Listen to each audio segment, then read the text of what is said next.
घड़ी 5% हानि पर बेचता है। यहाँ पे क्या बेच रहा है? हानि, और ये प्रतिशत ना, और बेचता है, तो इसका विक्रय मूल्य कितना होगा? तो विक्रय मूल्य जानना पड़ेगा ना। हानि पर तो बेच रहा है, लेकिन कितना में बेच रहा है वो पता है क्या? नहीं। यदि वह उसे इतने रुपया अधिक में बेचता हो, वो जो बेच रहा है ना उसमें इतना रुपया बढ़ा दिया, तब क्या हो जाता है?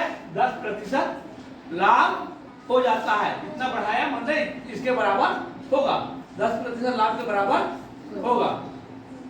तो क्या किसका सूत्र लगेगा? क्रय मूल्य जानना है। क्रय मूल्य जानना है ना, तो क्रय मूल्य जानना है, लेकिन दो बार हो गया, एक बार हानि एक बार लाभ। लेकिन ये हानि बराबर हो जाता है कब? इतने अधिक में बेचेगा तब। किसके बराबर हो जाता है? 10% लाभ के बराबर। तो इसमें भी दो सूत्र लगेगा। किसका? विक्रय मूल्य का। समझ में आया? तो विक्रय मूल्य बराबर क्रय। तो क्रय कितना दिया है कहीं नजर नहीं आ रहा है, तो क्या माने? जब नजर नहीं आ रहा है तो मान लेना है x गुणित लाभ। क्या होगा? ये हानि है तो 100 ऋण 5, तो क्या लिखूंगा? 100 ऋण 5। आर की जगह 5 हो गया, बट्टे 100 बट्टे 100। अच्छा, इसमें जोड़ेंगे तब बराबर होगा उसका 10% का, ठीक है ना।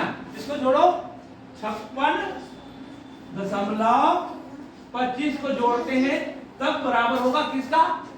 10% लाभ के बराबर। 10% लाभ के अधिक वाले धन होता है, अधिक है। पहले ऐसे हानि हो रहा था, लेकिन जब समझ में ये हानि हो रहा है तो इसमें 10% 56.25 जोड़ रहे हैं, तो 10% लाभ के बराबर हो जा रहा है। तो अब क्रय मूल्य कितना होगा? उतना ही उतना रहेगा, क्रय मूल्य बदलेगा नहीं। हो गया गुणित, ठीक है। ध्यान दे, लाभ कितना हो गया? 110। 100 धन 10 बटे 100। ये है सूत्र या प्रश्न कहा। समझ में आया? ये देखो प्रश्न, एक आदमी एक घड़ी को 5% हानि पर बेचता है। हानि का ये हो गया, ध्यान से सुनो। हानि पर बेचता है तो ये सूत्र आएगा,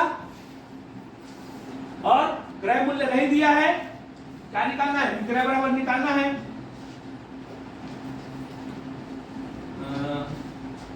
बेचता है तो उसका विक्रय मूल्य निकालना है। पहले क्या निकालना है? विक्रय मूल्य निकालना है, ठीक है ना। ध्यान दे, विक्रय बराबर कितना में बेचता है? क्रय गुणित हानि बटे 100 धन इतना अधिक में, कितना अधिक में बेचे तो कितना हो रहा है? 10% लाभ हो रहा है। तो ये दोनों बराबर हो गया, ये दोनों बराबर हो गए। समझ में आया? ये कठिन सवाल है, इसको अच्छे से समझना है। आप नहीं समझोगे भी तो जय श्री राम हो जाएगा। क्या हो जाएगा? जय श्री राम, ठीक है ना। अब देखें, x गुणित 95 बटे 100 धन 56 बटे 100। कहां से आया 100? कौन बताएगा? हाँ, समझ में आ रहा है ना कि सर कहां से 100 कट गया? नहीं बोलना है। दशमलव का 1 और ये 2 शून्य, ये भी भिन्न है, ये भी भिन्न हो गया। अब देखिए कहीं, और इसको देखिए 110, x गुणित 110 बटे 100। अब देखो जो कटने लायक है उसको काटेंगे, ऊपर नीचे कट गया। और इसमें ऐसे नहीं कटेगा, ध्यान देना, कभी भी बार बार बता रहा हूं, धन से नहीं कटेगा। ये क्या लसा निकलेगा भले ना। तो अभी क्या करेंगे? ये ऊपर नीचे कटेगा तो ऊपर नीचे काटेंगे। काट रहा है 5 से, 5 एक कम, और 5 दूनी 10 और 0। अब छोटा इसको गुना कर ले, 19x क्या हो जाएगा, 19x बटे 20 धन 56 25 बटे 100 और बराबर 11x बटे 10। अरे अरे क्या है, बराबर है क्या? हाँ बराबर है। अब ध्यान देना, यहाँ पे जाति वाला 2 ठो आ गया।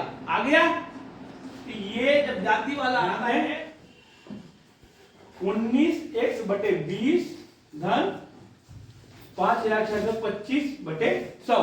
56 रुपये 25 पैसा है, दशमलव हटाया तो 100 हो गया।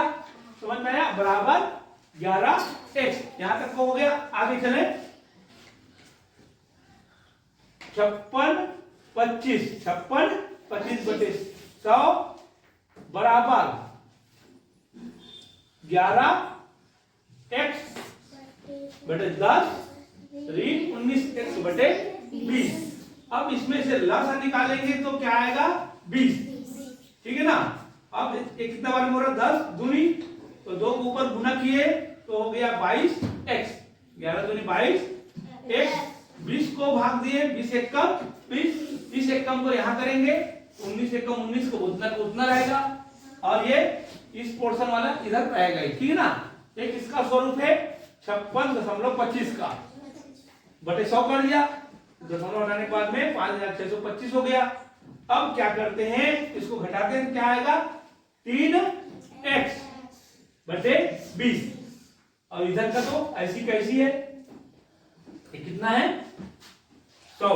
कितना है, 100। ध्यान देंगे उनको।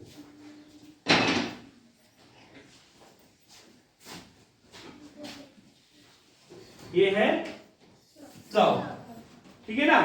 अब क्या करते हैं, x को जानना है, x को अलग कर लेंगे और ये इस साइड में आएगा तो ये ऊपर हो जाएगा और ये नीचे हो जाएगा। तो उसको वही किए हैं, ध्यान देंगे, बराबर 56 25 बटे 100 गुणित 20 बटे 3। 20 एक कम 20, 20 पंचे। अब 5 से जा रहा है ये, 5 एक कम 5, 5 एक कम 5, 5 एक कम 5, 5 दूनी 10, 5 पंचे कट गया। अब ये 3 से 1 कटेगा, 5 2 7, 8 1 9, 9 है मैंने कटेगा तो 3 तिया 9, 3 बार में, फिर बचा 2, तो 2 बचा तो 3 सत्ते 21, फिर इसमें 1 बचा, 5 उतारे तो क्या बचेगा, 15, 3 पंचे, और ये हो गया, कट गया। तो ये वाला उत्तर हमारा राइट। ठीक है? हाँ। सुरेश ने 56 रुपए में 96 अंडे खरीदे थे। 96 अंडे, कितने, 56 में 96 अंडे खरीद के लाए, लाते लाते टूट गया। तो उसने 56 में कितने खरीदे हैं, समझ लो, 80। कम हो जाएगा ना इतना। अब इसी को समझेंगे, 56 में खरीदा हुआ 80 को, 96 को भूल जाओ, 96 को भूल जाओ। अब वो इसको कितने में भेज रहा है, इसको अंडे को ऐसी कीमत में बेचे कि 4 रुपए का लाभ हो। तो कैसे कीमत बेचेगा वो, 60 में। 60 का 80 अंडा बेच दिया, 60 का अंडी नहीं अंडा है, 60 का 80 अंडा बेच दिया। तो एक अंडे को कितने मूल्य जानना है, तो एक क्या करना होगा, भाग, सरल से है, तो 80 बटे 60 भाग दे दो,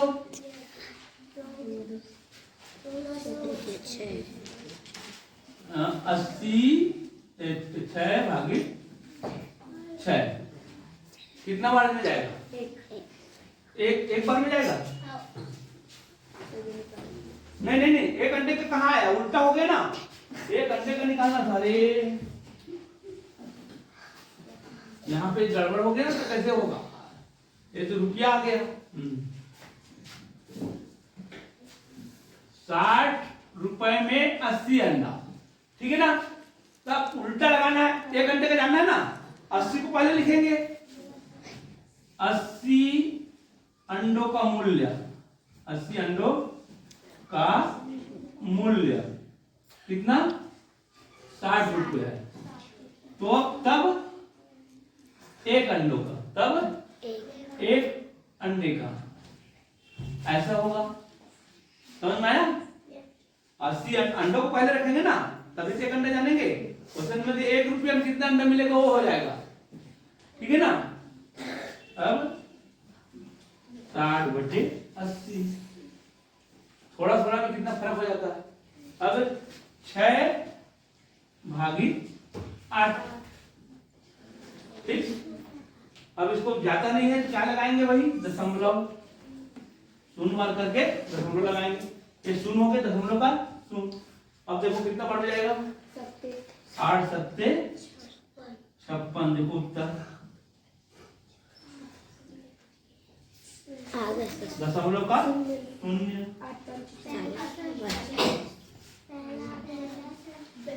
समझ में आया। थोड़ा समझना है, सवाल बहुत सरल है? थोड़ा समझना है। देखो 4 रुपये का फायदा हो रहा है तो 60 में बेचेगा, लेकिन 60 में किसको बेचेगा, 96 को नहीं बेचेगा, 80 को बेचेगा। तो 80 को बेचेगा ना, तब उल्टा उल्टा लगाना है। 80 में 60 अंडे, 80 अंडों का मूल्य 60 रुपए, तो 1 अंडे का। 80 अंडों का मूल्य 60 रुपए, तो 1 अंडों। उल्टा लगा देंगे तो फिर गड़बड़ हो जाएगा उत्तर ना। तो समझना है, किसको पूछ रहा है उसको आगे में लिखेंगे, जिसको पूछ रहा है उसको आगे में लिखेंगे, ठीक है ना। हाँ चलो ध्यान दे। किसी वस्तु को 10% हानि में बेचने पर 35 रुपया मिलते हैं, तो वस्तु का क्रय मूल्य क्या होगा। अब क्रय मूल्य निकालना है। क्रय मूल्य पूछा है सीधा सीधा, इसमें कुछ करने की जरूरत नहीं है। तो क्रय का सूत्र लगाएंगे, आपको बताए हैं। जब विक्रय दिया है, बेचने पर कितने मिलते हैं, मैंने विक्रय दिया है तो, और हानि भी दिया है, तो गुणित 100/100 धन 8। ये सूत्र आप लोगों को मालूम है, ठीक है। सिर्फ बैठने आया है तो कोई मतलब नहीं है आने का, ठीक है ना। आया तो कुछ सीखो। ये सूत्र है और बहुत सिंपल तरीके से आप लोगों को बताया जा चुका है। किसको किसको याद है ये, हाँ ध्यान, हाँ हाथ नीचे। और कितने लोग नहीं भूलेंगे, नहीं भूलेंगे, हाँ ठीक है, मैं कल पूछूंगा, हाँ ठीक है। हाँ अब विक्रय कितने किया उसको लिख दो बस। कितना किया है, 35 गुणित 100, और इसको सीधा सीधा आप घटा के लिख देंगे शॉर्टकट करने के लिए। कितना हो जाएगा, 90।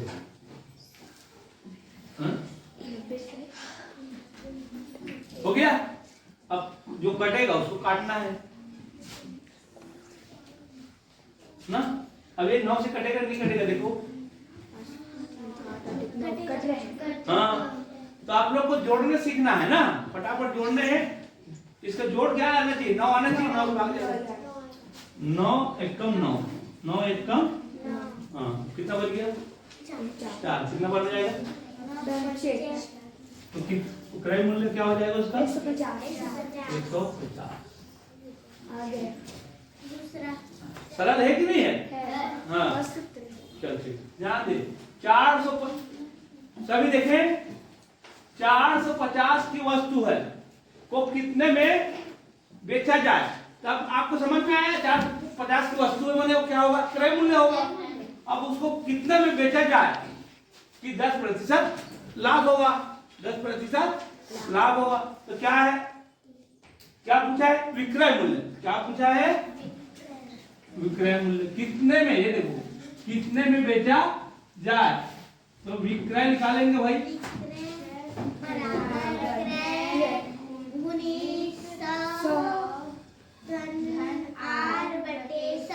आप इसको परीक्षा में आप लोग नहीं लिखना, आप लोग डायरेक्ट इसके लिए क्या लिखेंगे, ये वाला लिखेंगे। इसमें एक थोड़ा 1 मिनट लग जाएगा, फालतू समय लगेगा। इसको आप लोग बचाना है, सीधा आप 450 यहाँ पे लिखेंगे गुणित। अब इसको आर बार नहीं लिखेंगे, सीधा घटा के लिखेंगे। कितना होगा, जोड़ के 110 लिख देंगे, 100, ठीक है। ये अब एक शून्य और एक शून्य, बस गुना करना है आपको।